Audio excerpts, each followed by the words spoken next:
dari tanpa nama. Bagaimana adabnya bila imam setelah sholat fardu membaca zikir yang keras, tapi masih ada jamaah yang masbuk? Tashwish, mengganggu. La tushawwish, jangan kau ganggu orang sholat. Yang dimaksud dengan kalimat mengganggu itu adalah bacaan selain zikir. Ada orang sholat, Allahu Akbar, tiba-tiba dia di samping nyanyi. Itu namanya mengganggu. Tapi kalau ada orang sholat, yang lain yang sebelah Subhanallah, Subhanallah, Subhanallah, apakah terganggu? Tidak. Yang terganggu dengan Subhanallah itu setan. Kenapa? Karena bacaan zikir dengan sholat isinya sama. Aqimis sholata li zikri, dirikanlah sholat untuk zikir mengingat aku. Orang yang berzikir sama circle-nya, sama signalnya. Orang yang berzikir mengingat Allah, orang yang sholat mengingat Allah. Orang yang sama-sama mengingat Allah tidak saling mengganggu dan tidak saling terganggu.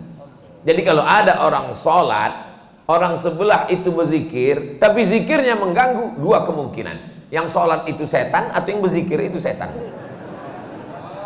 Dia udah tahu bahwa zikir itu tidak terlalu kuat, tidak terlalu pelan. Subhanallah, Subhanallah. Udah tahu ada orang sholat, kuat-kuat matanya ke situ lah. Subhanallah, Subhanallah. Ini setan. Ini setan yang sedang berzikir. Pak Ustadz, zikir setelah selesai sholat itu kan zikirnya sir. Itu menurut mazhab Syafi'i. Zikirnya jahar, mazhab muridnya Imam Syafi'i, namanya Hambali, Imam Ahmad bin Hambal. Menurut mazhab Syafi'i, berzikir itu jahar sementara makmumnya tahu. Kalau makmumnya sudah tahu, zikirnya sir. Maka di sebagian masjid zikirnya sir. Pas imam ditanya, Pak Imam zikirnya kok enggak jahar? Makmumnya udah tahu.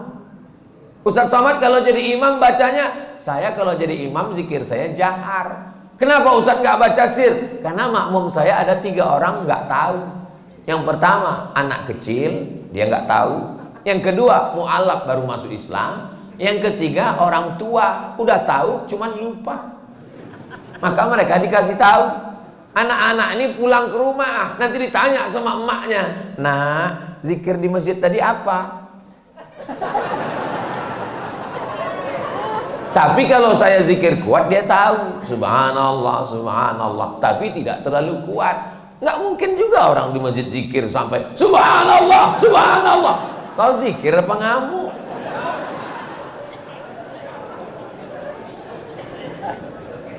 Jadi yang paling bagus adalah khairul umuri awsatuha, sebaik-baik perkara pertengahan. La tajhar bi sholatika, jangan suaramu terlalu melambung.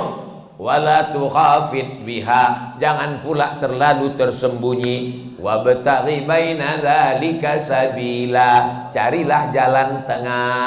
Subhanallah, Subhanallah, Subhanallah. Ustaz Somad ngomong katanya bersuara jangan terlalu melambung tinggi. Ustaz sendiri kalau ngomong tinggi, saya biasa aja, sound systemnya bagus.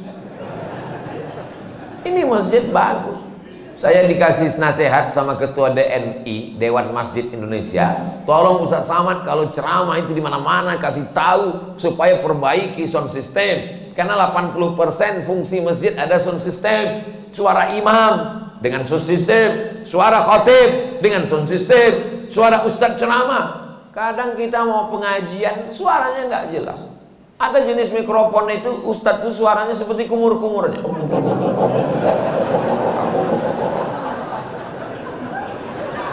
Tapi di masjid Darul Hamid, Baitul Hamid, bait rumah, Hamid rumah orang yang memuji Allah, rumah yang terpuji. Masya Allah, tenang, sound systemnya mantap, cuman agak panas saja dikit.